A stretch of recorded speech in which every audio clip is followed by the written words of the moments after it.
There was no shouting, no accusations hurled across the room. Just silence. A silence so deep it made the air feel heavier, the kind that signals an inevitable shift, one you never wanted, never asked for. She stood by the sink, rinsing a plate, her posture relaxed, her voice steady. "You're nothing more than a co-parent to me. Not my real match." The words landed like a sharp, unexpected blow. I wish I could say I didn't hear them, that they didn't register immediately, but I did. There was no room for misinterpretation, no hesitation, no flicker of regret in her tone. This wasn't an emotional outburst. It was a statement, a decision. One she had likely made long before choosing to say it out loud. For a moment, I just stood there, staring at the back of her head, watching the way she continued washing the plate as if she had merely commented on the weather. There was no anger in her voice, no sadness. Just detachment. I swallowed hard, but my throat felt dry, the words struggling to come out. "So that's how you see me." My voice sounded foreign, as if it belonged to someone else. Still, she didn't turn around. "I think we both know this hasn't been a real marriage for a long time." There it was again. That same calm, factual tone. As if she were stating something we had both long accepted. But this wasn't mutual. This wasn't something I had agreed to, let alone acknowledged. I took a step closer, my hands gripping the edge of the counter. "And when did you decide this?" This time, she finally turned to face me, drying her hands with a towel. Her expression was unreadable, not a trace of guilt, not even a shadow of hesitation. "It's been obvious, hasn't it? We're good parents, but that's all we are. We don't challenge or inspire each other. We don't connect the way we should. I think we both deserve something more than just this arrangement." Her words settled in my stomach like lead. The worst part. She truly believed them. She had convinced herself that this was nothing more than a logical conclusion, that everything we had built had been reduced to nothing but a functional partnership. I exhaled slowly, my fingers pressing into the counter. "So that's it. That's all I am to you. The father of your children and nothing else." She shrugged. "I don't want to hurt you, but I also don't want to pretend anymore." Pretend. The realization hit harder than I expected. Every moment we had shared, the late-night talks, the vacations, the quiet mornings over coffee, had they all been an act to her? Had she been waiting for the right moment to finally say out loud what she had long accepted in her mind? I wanted to argue, to make her see how wrong she was. But something stopped me. Maybe it was the way she stood there, so sure of herself. Maybe it was the way she spoke, as if this conversation meant nothing more than settling a practical matter. No remorse. No guilt. No sign that this decision had cost her anything at all. The room felt smaller, the air pressing in, but I refused to let her see how deep the knife had gone. "Good to know," I finally said, my voice steady, unreadable. "At least now we're being honest." Something flickered across her face. Surprise, maybe. As if she had expected resistance. A desperate plea. A fight. But that wasn't going to happen. I turned and walked out of the kitchen, not looking back. But my mind wasn't quiet. Her words repeated over and over, refusing to fade. "You're nothing more than a co-parent to me." That wasn't something she had just realized. No, this had been inside her for a long time. Maybe months. Maybe years. And the more I thought about it, the clearer it became. This wasn't a sudden epiphany. This was just the first time she had given herself permission to say it. That night, I barely slept. I lay in bed, staring at the ceiling, rewinding every interaction we'd had in the past few years, searching for the signs I had missed. And they were there. I thought back to the way she used to be, the way she would light up when I walked into a room, the way she used to send me messages during the day. Little things. Inside jokes. Songs she heard that reminded her of me. At some point, that stopped. I couldn't even remember the last time she had reached out first. When had I become someone she only spoke to out of necessity? Even the way she touched me had changed. It had been subtle, but now, looking back, it was obvious. Her hand on my arm in passing, her knee brushing against mine under the dinner table, kisses that used to feel natural and full of warmth. Now, they were nothing more than routine gestures, stripped of meaning. The conversations, too. She used to really ask about my day. Not just the automatic, polite way people do, but in a way that made me feel like she cared. When had that stopped? Now, she only nodded along, waiting for me to finish rather than truly listening. And her smiles. Lately, her real smiles weren't for me. They were for her friends, for people at work, for anyone but the man she once promised to love. Had I noticed all of this before? Yes. But I had ignored it. I told myself she was tired, stressed, preoccupied with life. I had made excuses, because the alternative, accepting that she simply didn't feel the same way about me anymore, was too painful to face. But now, I couldn't ignore it. She hadn't fallen out of love overnight. She had just stopped seeing me as someone who mattered beyond our children. I was a necessity, a functional part of her life, not a partner. And the truth was, she had been showing me that for a long time. I just hadn't wanted to see it. So if she saw me as nothing more than a co-parent, then that's exactly what I would be. Nothing more. Nothing less. No arguments. No emotional pleas. No attempts to fix something that had already crumbled. I wouldn't waste my energy trying to prove my worth to someone who had already decided I was insignificant. The next morning, I woke up before she did. I made breakfast for the kids, packed their lunches, and got them ready for the day without saying much. When she came downstairs, still in her robe, she poured herself a cup of coffee and glanced at me, waiting for me to speak. I didn't. Normally, I would have asked if she slept well, made some comment about the day ahead. This time, I didn't even acknowledge her. And she noticed.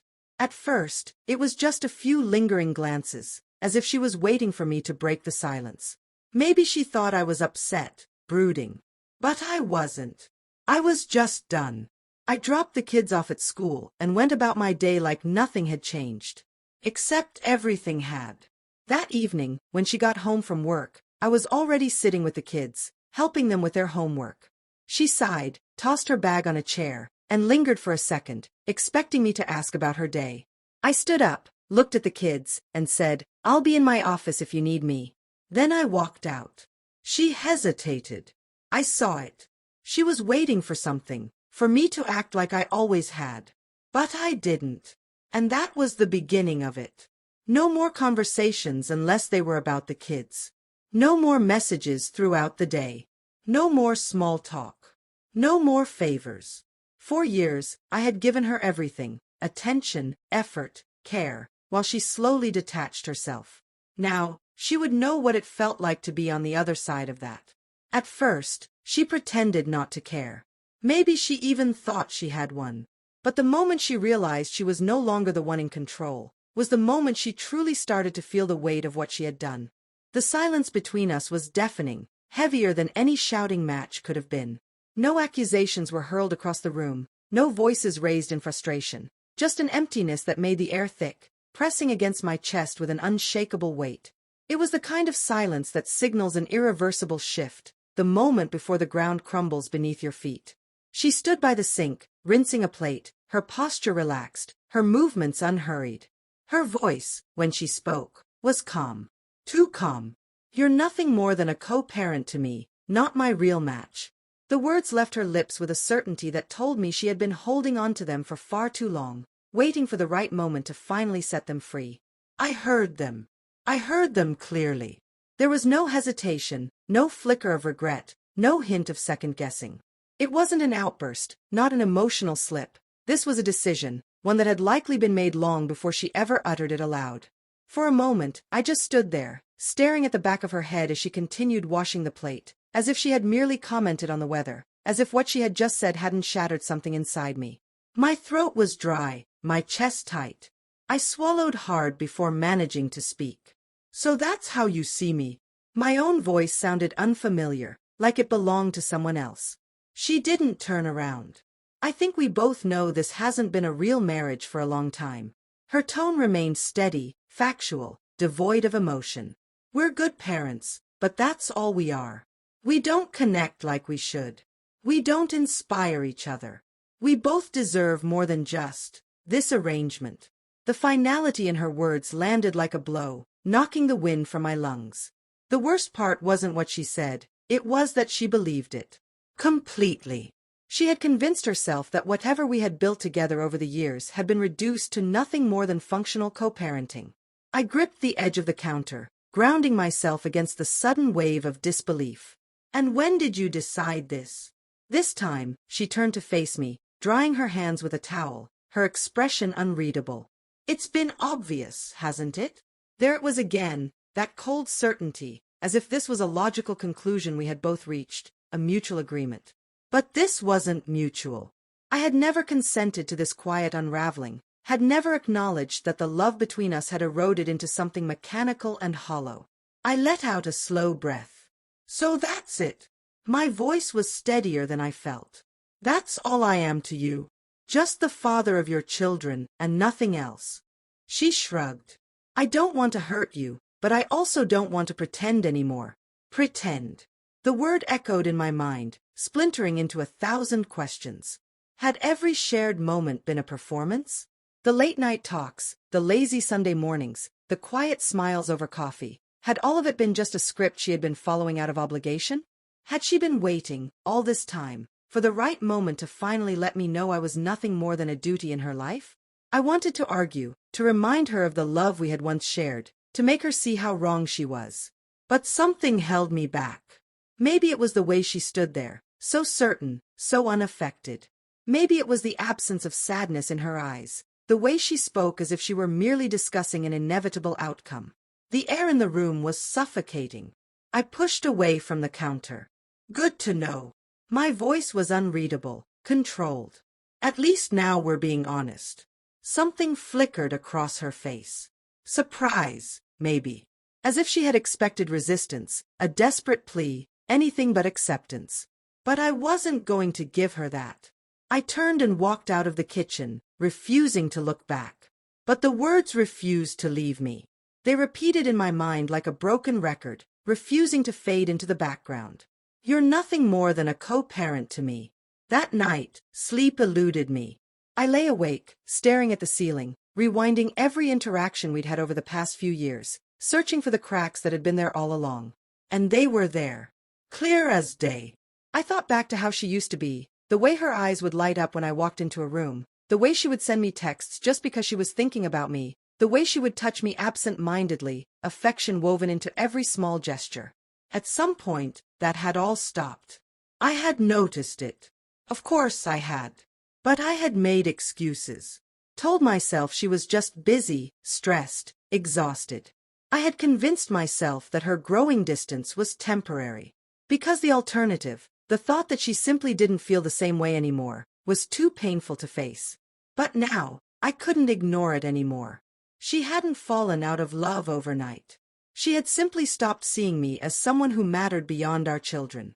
I had become a necessity, a piece of the puzzle that made her life function, but not a man she admired, not a man she desired. And if that's how she saw me, then that's exactly who I would be. Nothing more. Nothing less. The next morning, I woke before she did. I got the kids ready, made breakfast, packed their lunches, all without saying a word to her. When she finally came downstairs, still wrapped in her robe, she glanced at me expectantly. Normally, I would have greeted her, asked about her sleep, made some small comment about the day ahead. This time, I said nothing. And she noticed. At first, it was subtle, the way she glanced at me, waiting for me to say something. Then came the small tests, a casual comment about her day, a mention of something funny that had happened at work, an offhand remark about a show we used to watch together. I gave nothing in return. Days passed, then weeks, and something shifted. It was in the way she watched me more closely, the way she hesitated before speaking, the way she lingered in rooms where I was, waiting for a reaction I never gave. One night, after the kids had gone to bed, she stood in the kitchen doorway, watching me wash the dishes. "You really don't care, do you?" I placed the last plate in the rack, dried my hands, and turned to face her. "About what?" Her jaw tightened. "About any of this. About us." I studied her, my voice steady. "There is no us." She looked away, exhaling sharply. "So that's just it. You're fine with things being like this." I met her gaze. "No. But I've accepted it. You made it clear how you see me. I'm just doing the same." Her lips parted as if to argue, but she said nothing. Because she knew. She had spent so long detaching, so long pulling away, that she had never expected me to let go first. But I had. And for the first time, she was the one feeling the emptiness. That night, I sat across from her at the kitchen table. No emotion, no speeches. Just clarity. We need to talk. She looked up, wary. Yeah. I want a divorce. Silence. She stared at me, her grip tightening around the table's edge. Are you serious? I nodded. Completely. She swallowed. Why now? I exhaled. Because I finally see it. You checked out a long time ago, and I should have followed you out the door when you did. For the first time, she had nothing to say. And as I stood up, I realized something. I wasn't leaving because I was broken. I was leaving because I was finally whole again.